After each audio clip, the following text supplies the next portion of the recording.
Welcome back to New Rockstars. I'm Erik Voss, and Marvel Studios is officially making an X-Men movie, with screenwriter Michael Leslie confirmed to be in negotiations to write this film. While his most recent credit is last year's The Hunger Games: The Ballad of Songbirds and Snakes, he is known for writing adaptations of Shakespeare, including the 2015 Macbeth film and an upcoming Hamlet film, and interestingly, two movies he's made, Macbeth in 2015 and Assassin's Creed 2016, starred Michael Fassbender, the Magneto of the later X-Men films. But I think we all know, between X-Men 97 and the excitement for Deadpool and Wolverine, Marvel Studios is certainly recognizing how ready Marvel fans are for more X-Men storytelling. It's not yet clear if this MCU X-Men movie, which will presumably be a reboot with new actors separate from the Fox era, will come out before Secret Wars in 2027, if it keeps that release date, or will be part of Marvel's next phase, a true Mutant Saga, which is, I think, what we all want, or maybe if Marvel wants to try to insert an Avengers versus X-Men storyline somewhere in the mix. But let's assume we're getting a Mutant Saga here on the other side of Secret Wars, and that this new project is being commissioned with Michael Leslie, representing a clean slate reboot of the X-Men in the MCU, independent of any crossover events in the multiverse saga like Secret Wars. So what lessons has Marvel Studios learned from looking back at the Fox X-Men franchise and this recent season of X-Men 97 to tell everyone how we really should approach a new live-action X-Men franchise reboot? What storylines has Kevin Feige always wanted to do? Which storylines have already been done too much? And which storylines does it seem like the producers of X-Men 97 were told to hold off on because they might show up as part of this new concept? So let's talk about it. As X-Men 97 season 1 came to an end, we realized it was largely a Bastion Operation Zero Tolerance storyline that will continue on to season 2, mixed with a Magneto Fatal Attractions story that eventually gave us what we think could be the origin point of Onslaught. It's really setting up a second season that will center around Apocalypse assembling his 4 horsemen. Early in the season, it seemed like it was going to be a Mr. Sinister storyline. We got the Fire Made Flesh Goblin Queen Madeline Pryor story, which is a Mr. Sinister comic arc, but at the end of the season, it was clear that Mr. Sinister was really there to serve Bastion, and he kind of ends the season as a bit of a joke, literally running away on foot, which is the funniest way a villain can exit frame.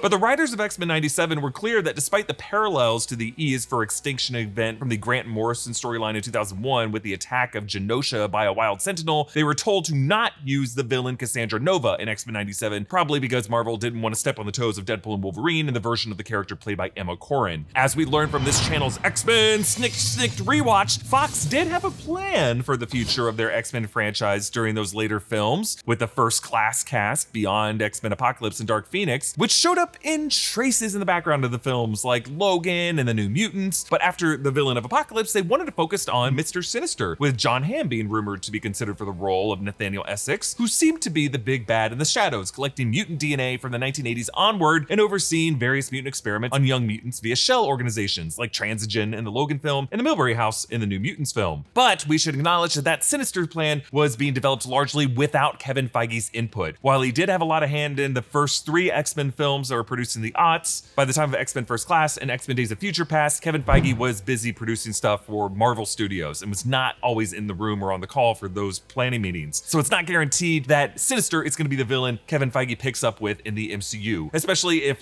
he was okay with just dispensing the character's goofiness in X-Men 97. However, Kevin Feige clearly has a lot of respect for X-Men Days of Future Past as kind of a nexus point in the history of some of his multiversal characters, considering that Charles Xavier in Universe 838 and Multiverse of Madness did reference the line, "Just because someone falls and loses their way doesn't mean they're lost forever." But I think that's more informative of the version of the X-Men we're going to see in the multiverse saga, the ones played by Patrick Stewart, Hugh Jackman, and Ian McKellen, and anyone else who might show up in Deadpool and Wolverine and Secret Wars. But there are a number of X-Men storylines in the comics that Kevin Feige could instruct Michael Leslie to start adapting or start reading and thinking about, including House of M, the recent Krakoan age, that includes the Fall of the Powers of X, Rise of the Powers of X, and Reign of Powers of X. But I think they have to be careful because X-Men 97 has begun to adapt some of these X-Men storylines so well that they can't just do the same thing in the movies. And they have to do it in a live action cinematic way that general audiences can tap into, but still activates the X-Men diehard fans the way X-Men 97 did. So they have to craft a story that is iconically X-Men, but doesn't immediately get too far into the weeds with alternate realities or time travel or cosmic beings or gothic horror right away, but maybe work their way up to that. So let's talk about 3 well-known X-Men comic adaptations that we have not really seen fully adapted on film. House of M, Avengers vs. X-Men, and Krakoa. Starting with House of M, which leads into the M-Day event. This is around 2005. I've talked about this before in new Rockstars videos because we thought WandaVision was going to be a House of M adaptation. Oh, how wrong we were. But in House of M, that follows the Avengers disassembled storyline in which Scarlet Witch is going through it. Reality is being flickered and toggled in crazy ways, and basically she's trying to find a reality where she can be with her twins. And eventually all of reality gets reset in a way to where it is the House of M. It's basically a mutant and superhero dominated society in which only Wolverine can remember what life used to be like. And one by one, he has to reawaken every mutant and every superhero who has advanced powers to try to get reality back to the way it was. And the way they do that is they have to attack the Scarlet Witch. And in the final throes of that battle, she famously declares, "No more mutants." And reality gets reset in a specific way in which all of mutants have lost their powers. And that is the M-Day event. The Avengers versus X-Men storyline is another storyline we were talking about when we were breaking down Black Panther Wakanda Forever. That was in 2012. And the Phoenix Force was split by Iron Man possessing Cyclops, Emma Frost, Namor, Colossus, and Magic. And at one point, Namor, while he's controlled by the Phoenix Force, floods Wakanda. So that is a potential storyline, or at least just a title that you know someone at Marvel Studios, probably Kevin Feige, is thinking, we gotta do some version of Avengers versus X-Men. But I'll come back to how I think they're gonna end up doing it in the Mutant Saga. We've made friends over the years with a really cool fitness brand called Kinda Fit, Kinda Fat. We're fans of theirs and they're fans of what we do at New Rockstars. They do a lot of really fun pop culture inspired fitness clothing, and we collaborated with them on a Star Wars inspired t-shirt for May the 4th this year. Kinda Fit, Kinda Fat is for those who love fitness, food, and everything in between. Their message is that every body is worthy of being valued, respected, and deserving of equal opportunities and representation. Bodies from all walks of life, types, shapes, colors, and abilities should be celebrated. And they're nerds, which is how we wound up with this awesome Eat Walk shirt that has some fun dumbbell and kettlebell Easter eggs built into the design. You can get this Eat Walk shirt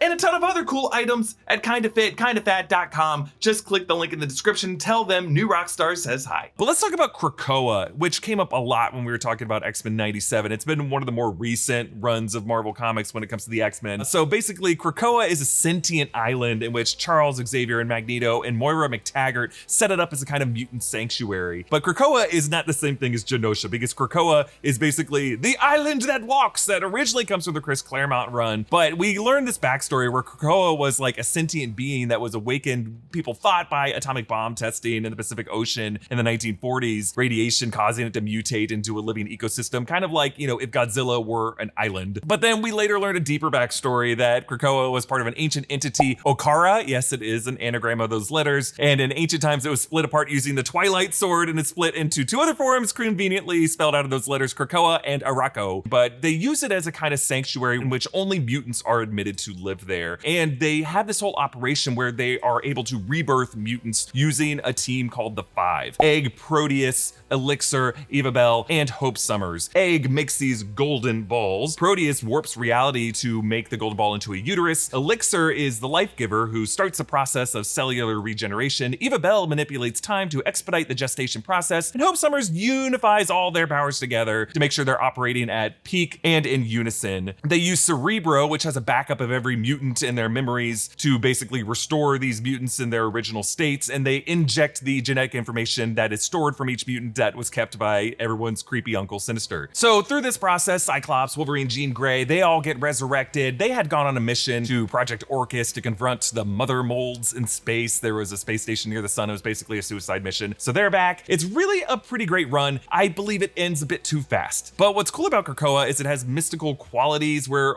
specific plants can grow that end up curing all of Earth's diseases. And you can also plant something that creates an arch gateway to every country on Earth. But basically only mutants are allowed to cross through those gateways. And Charles says that, you know, Krakoa will share these natural resources with any country on Earth if they recognize their statehood. You learn a lot of cool things in these comics. There's like a specific Krakoan written language that every mutant who crosses in there is immediately programmed with. But there's like a crazy event that happened that we thought was going to be happening in the Remember It episode, but it ended up obviously going in a different way. But there's an event called the Hellfire Gala, where Orcus reveals that they had poisoned all the plant-based Krakoan drugs. And then basically there's like a bit of a little massacre murder mystery that happens at the Hellfire Gala, but it ends with Charles forcing all mutants to depart the island via these gateways. Charles was the last living resident of the island, but ownership ends up falling into Sebastian Shaw's hands because at that point he had betrayed everyone and joined Orcus. So Krakoa is obviously a pretty interesting storyline, but it might be a bit too soon to do like an X-Men reboot storyline movie in the MCU and be like, they're on Krakoa. It's like this living island that's gonna remind you a bit of Groot. So let's just run through a quick checklist of what I think Kevin Feige is thinking are the highest priorities for rebooting any version of the X-Men in a way that feels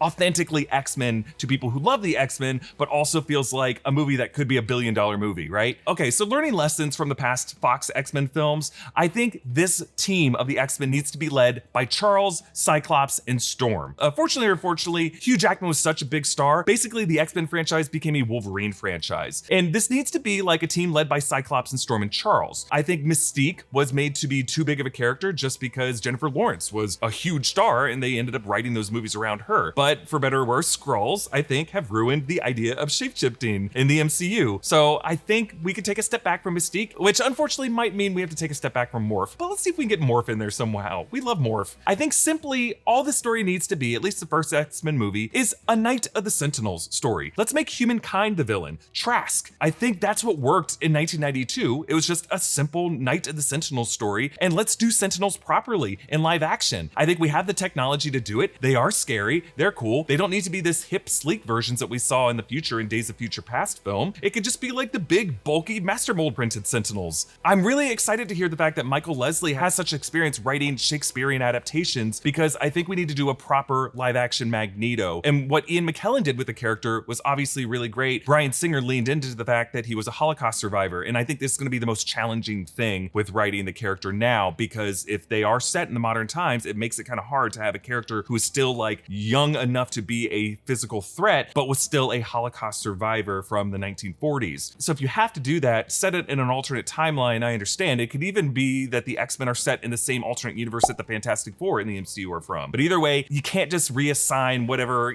global genocide that Magneto came from. It can't be like some other country. He is so authentically part of the Holocaust that if you like reassign that backstory, people are just going to reject it outright. But if Michael Leslie has experience writing Shakespeare, I think they need to do X-Men as King Lear. So read up on your Shakespeare. King Lear could basically be what Charles Xavier is. He is this king figure who has basically lost his vision, is trying to figure out which of the successors from the younger generation, his daughter figures, to pass the leadership to. And those daughter figures can be Jean Grey, could be Aurora Monroe, could be Moira McTaggart, but I think that should be the central dynamic of the team. Now, in the past, we've had gateway characters to the X-Men world. In the live action films, that was Marie, that was Rogue, right? Played by Anna Paquin. In the X-Men animated series, that was Jubilee. And then in X-Men 97, it started to be Roberto da Costa. I think if you're going to have Mystique take a step back, you have a perfect option to be our entry character to this world. Kurt Wagner, Nightcrawler. Nightcrawler was such an amazing character, and unfortunately, based off of how difficult Bryan Singer was to work with, Alan Cumming was like, I don't want to play this character again. But if you're going to spend a lot of like makeup budget on a blue skin character, make it Nightcrawler and show us how cool it is to watch him teleport through the Brimstone dimension from his perspective. And not just his teleportation ability, the fact that he is such a devout Catholic, because one of the best things about the Netflix Daredevil series was the fact that it embraced the themes